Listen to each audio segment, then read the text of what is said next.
Before we begin our video, a short note. We'll be glad if you like, comment, and share our content.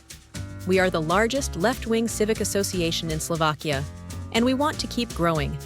New videos are published Fridays.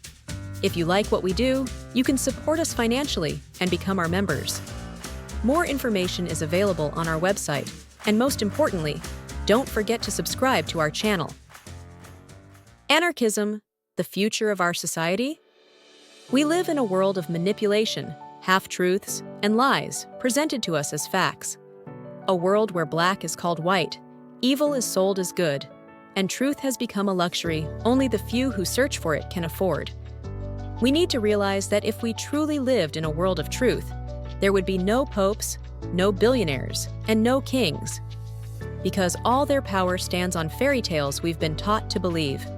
In capitalism, in this world of omnipresent manipulation that begins already in kindergarten, truth must be excavated like an archaeologist digs for artifacts. It lies buried under layers of propaganda, advertising, and media illusions. It's not fast, it's not comfortable, but that's the beauty of our time. Searching for truth has become an adventure, and those who embark on it are like Indiana Jones of knowledge, wielding books instead of a whip. One of the truths no one ever tells you directly is that human nature is not obedience, it's freedom. We were not born to bow to the powerful. We had to be trained to do that. Our true human nature is anarchic, not in the sense of chaos. That association was deliberately planted by propaganda, but in the original Greek meaning, anarchos, without rulers. Because if we look honestly at human history, we see that this is how we lived for most of our existence. Out of 250,000 years of modern human life, around 240,000 were lived without rulers, without states, without police, without courts, without power. Just small communities making collective decisions, where cooperation meant survival, and no one could force others to obey. In these communities, the currency wasn't money, but relationships, friendship, trust, and mutual aid. Those who were fair survived. Those who deceived others ended up with a stone to the head. And from this balance, not from domination, natural justice was born. That's why anarchism is not a call for chaos. It's a call to remove unnecessary hierarchies, a return to balance, where power is not the goal, but the obstacle. Not all hierarchies are evil, but those that can be replaced by cooperation should be dismantled. And why is anarchism the future? Because the very framework of the world is changing.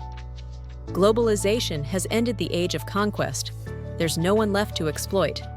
The entire planet is one space, one crew, one ship in the vastness of the cosmos. And either we learn to cooperate, or we sink together. Our understanding of the universe has changed us. We now know we are not the center of anything, just dust in infinity. And once the illusion of chosen ones fades, a new humility is born, and with it, a new ethic of cooperation. Hierarchies become absurd the moment we realize we're all just small, fragile passengers on the same planet. Modern psychology tells us clearly that groups make better decisions than individuals. Democracy is not just a political ideal, it's a biological advantage. The more voices we hear, the closer we get to truth. And anarchism is simply democracy without rulers, a democracy where every voice truly counts. Let's remember, technology now allows what humanity has never had before. We have smartphones, we have the internet, and we can vote in real time. There is no technical reason why we couldn't govern our cities and countries together. The only reason it hasn't happened yet is fear, the fear of elites, because true democracy would make them obsolete. At the same time, the cult of work and consumption is reaching its end. Economics and ecology alike will force us to slow down, produce less, and live more wisely. John Maynard Keynes, the most important economist of the 20th century, predicted that by the early 21st century, we'd work 3 hours a day, and he was right.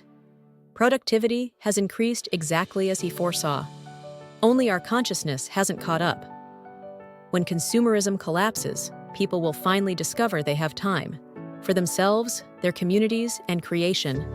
And that's when true democracy will grow in practice. Cooperatives, collective ownership, self-governing communities. Already today, over 15 million people in Europe work in employee-owned companies. That's anarchism in action. No bosses, no investors, no exploitation.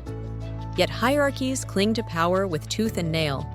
Huge corporations have 14, 15, even 16 layers of management, though 6 or even 5 would suffice. Hierarchy distorts information, breeds inefficiency and lies. Less power means more truth, and that's why anarchism is more efficient than capitalism. We also need to realize what not only philosophers of the past, but modern positive psychology keeps proving. Happiness doesn't come from money or power. Winning the lottery destroys more lives than it saves. Data on these so-called lucky ones are clear. True happiness grows from cooperation, trust, and meaning, not from individualism.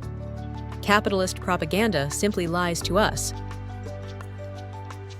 Human beings were built for teamwork, not competition. Like in hockey, real beauty isn't in the flashy solo, but in the perfect team combination. We are Homo cooperante, the cooperative human. Homo economicus was a fiction. Anarchism, therefore, is not utopia. It's a return to what we have always been. Before we end our video, a short note. We'll be glad if you like, comment, and share our content. We are the largest left-wing civic association in Slovakia, and we want to keep growing. New videos are published Fridays. If you like what we do, you can support us financially and become our members. More information is available on our website. And most importantly, don't forget to subscribe to our channel. Thanks for watching.